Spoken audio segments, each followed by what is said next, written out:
Hi, thank you for taking the time to tune into my symposium presentation. Through lots of thought, I've decided to focus my project on the social and academic difficulties COVID-19 has placed on college students, with a more focused look on medical students in larger cities.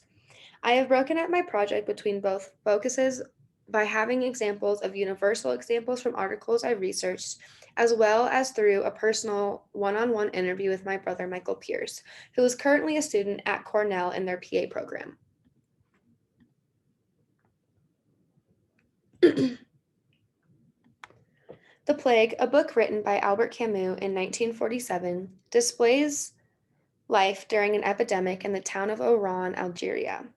A quote I found extremely relevant to my overall presentation topic was in part 2 on page 73. It says, "Thus, too, they came to know the incorrigible sorrows of all prisoners and exiles, which is to live in company with a memory that serves no purpose. Hostile to the past, impatient of the present, and cheated of the future, we are much like those whom men's justice or hatred focus to live behind prison bars."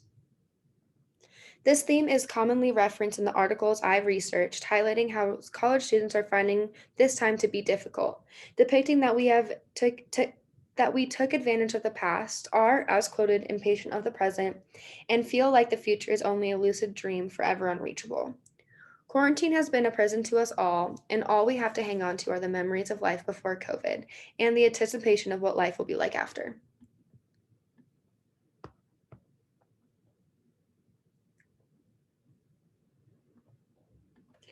Like the quote from the book The Plague, another quote I found relevant to my project and the situation is from Jill Lepore in the article in the New Yorker, which states the greatest threat during pestilence isn't the loss of human life, but the loss of what makes us human. During the pandemic, we have become only as individual as a square screen on our computer. Our authentic selves are being buried under all the fear and panic. It is almost equally as bad to die than it is to lose ourselves, because then what is it that we really have to live for if we can't live for us?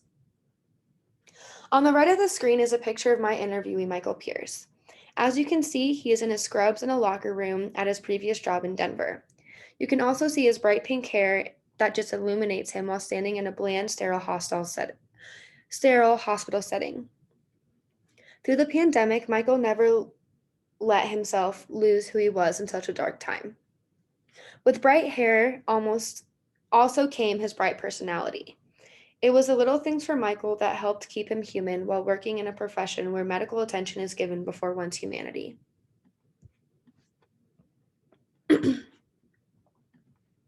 I dedicated my research and interview to focus around my thesis stated on the screen. My thesis states, in the midst of the COVID-19 pandemic, college students intending to enter the medical field have experienced setbacks in their goals and plans in relation to their loss of experiences, both scholarly and socially, and the inconsistent learning adaptations. I wanted to highlight the experience of college students during such a hard time, especially how future/slash practicing medical students are taking this time, are taking this life-threatening pandemic.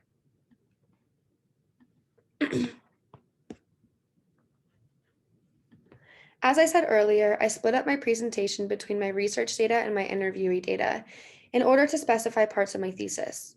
This slide directly focuses on the scholar harms to students, which is supported through my research articles. Hawes reports on how New York alone was devastatingly destroyed with the presence of COVID-19. She expresses her great remorse for the youth, speculating how the youth is particularly vulnerable to the disruptions associated with the COVID-19 pandemic, acknowledging how students had to abruptly adjust to online learning. It has been reportedly traumatizing for our future leaders to be deprived of crucial necessary experiences.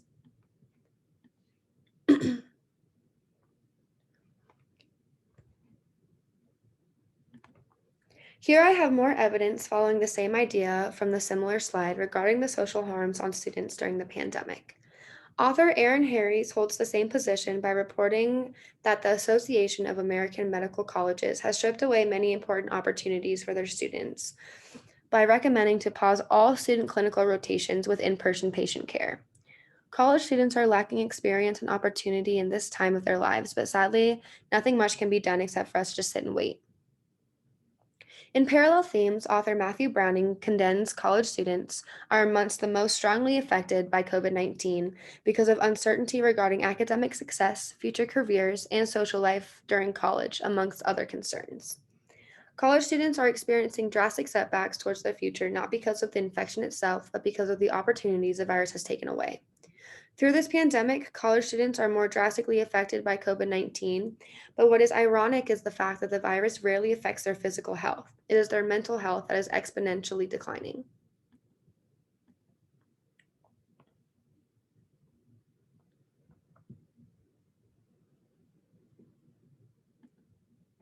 Switching to information gathered through my interview with Michael, I asked him how online school was going and how it is different in what he was expecting before COVID. In response, he said, "It's definitely a little bit of a different setup than it would have been, if COVID wasn't going on. But there are pros and cons to both situations, and I'm kind of just taking them with stride." A con he described was on the social aspects of things, where he's sad about not being in class with other people. A pro was his class schedule. Since class is online and is being streamed to all different places in the nation, the program had to take time zones into account when scheduling class times. Michael has class Monday through Friday from 11 a.m. to 7 p.m. Michael stated that the class time is actually a benefit for him because he now has time for himself in both the morning and at night. He expresses how it is nice he didn't have to commute to class quite yet, so he has more time to figure out the subway. Although it sounds like there are a lot more pros to the situation, the loss of the social life was more important to him than anything else, as many other students can relate to. On the left, you can see Michael sitting at his desk in his New York City apartment, which is where he also attends class every day.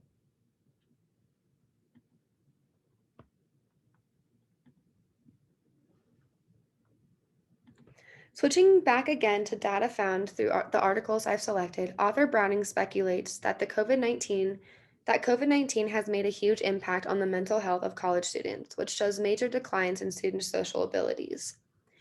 Some major changes affecting these college students include lack of motivation, anxiety, stress, isolation, as well as social distancing, changes, and going out less.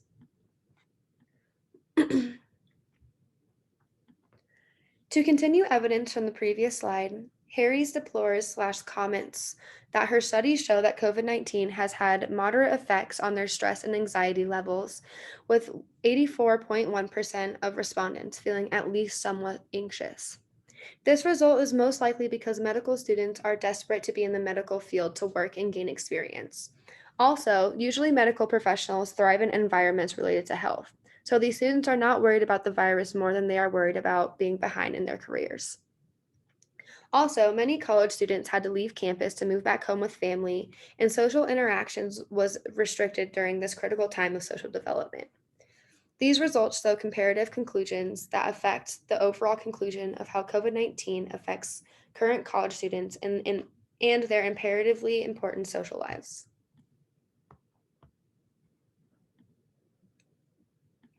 For Michael, being socially deprived has been quite difficult. On the left of this slide, you see Michael on the right and his coworker on the left, dressed for clinical rotations at their job as medical assistants during COVID-19. Being in a space with other people to converse with is what makes part of the job so fun for Michael. He is a very social person, so without this interaction anymore, you can imagine how this can really affect one's mental health. Michael addresses this change by saying it's hard, especially when you move to a new city where you don't know anyone, and it's a little more tricky to make friends and have some sort of social aspect with school since you aren't seeing people in person. On the right, you can see Michael exploring his new home, New York City. He is at the 9/11 Memorial, and as you can see, the city is quiet.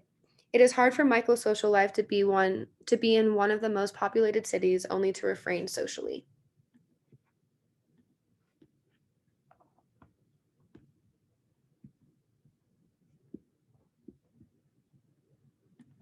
In order to understand Michael's position as a relevant interviewee, I wanted to take some time to describe Michael's experiences as both a student and a medical worker.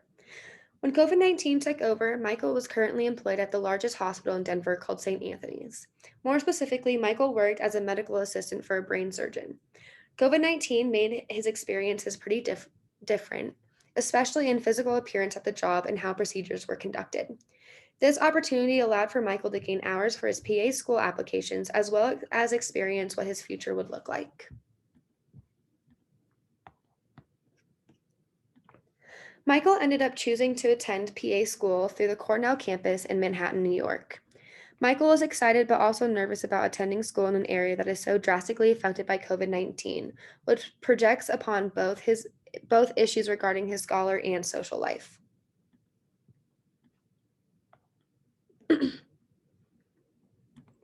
The PA program Michael is attending is a 2-year program that is continuous, aka like no summer breaks.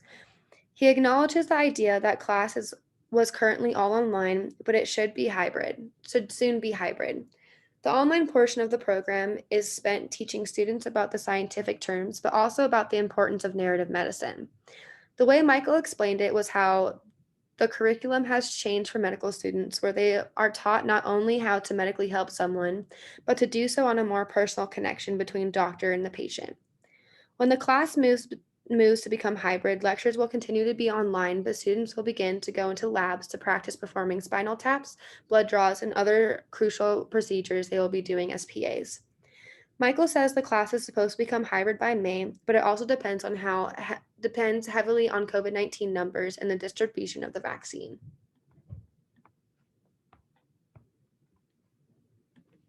When I finished up my interview with Michael, the final question I asked him was, "What advice would you give to students who are following in your footsteps?"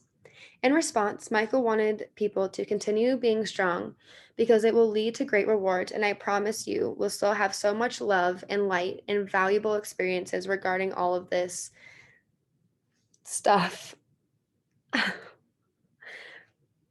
regardless of this blank year that we have had. It is just waiting for you. I wanted to finish up my symposium presentation on the positive note using both Michael's advice and a picture of Michael after his first dose of the vaccine. Okay. When I finished up my interview with Michael, the final question I asked him was, "What advice would you give to students who are following in your footsteps?" In response, Michael wanted people to continue being strong because it will lead to great reward, and I promise you will still have so much love and light and valuable experiences regardless of this blank year that we have had. It is just waiting for you. I wanted to finish my symposium presentation on a positive note using both Michael's advice and a picture of Michael after his first dose of the vaccine. Like Michael said, we must continue being strong because big things are waiting for all of us. Here is my works cited as well as the end of my presentation. I would like to give a big thanks to my brother Michael for taking the time out of his busy schedule to help me with my project. I want to thank you all again for taking the time to listen to my findings, and I hope everyone is staying safe and hopeful. Thank you.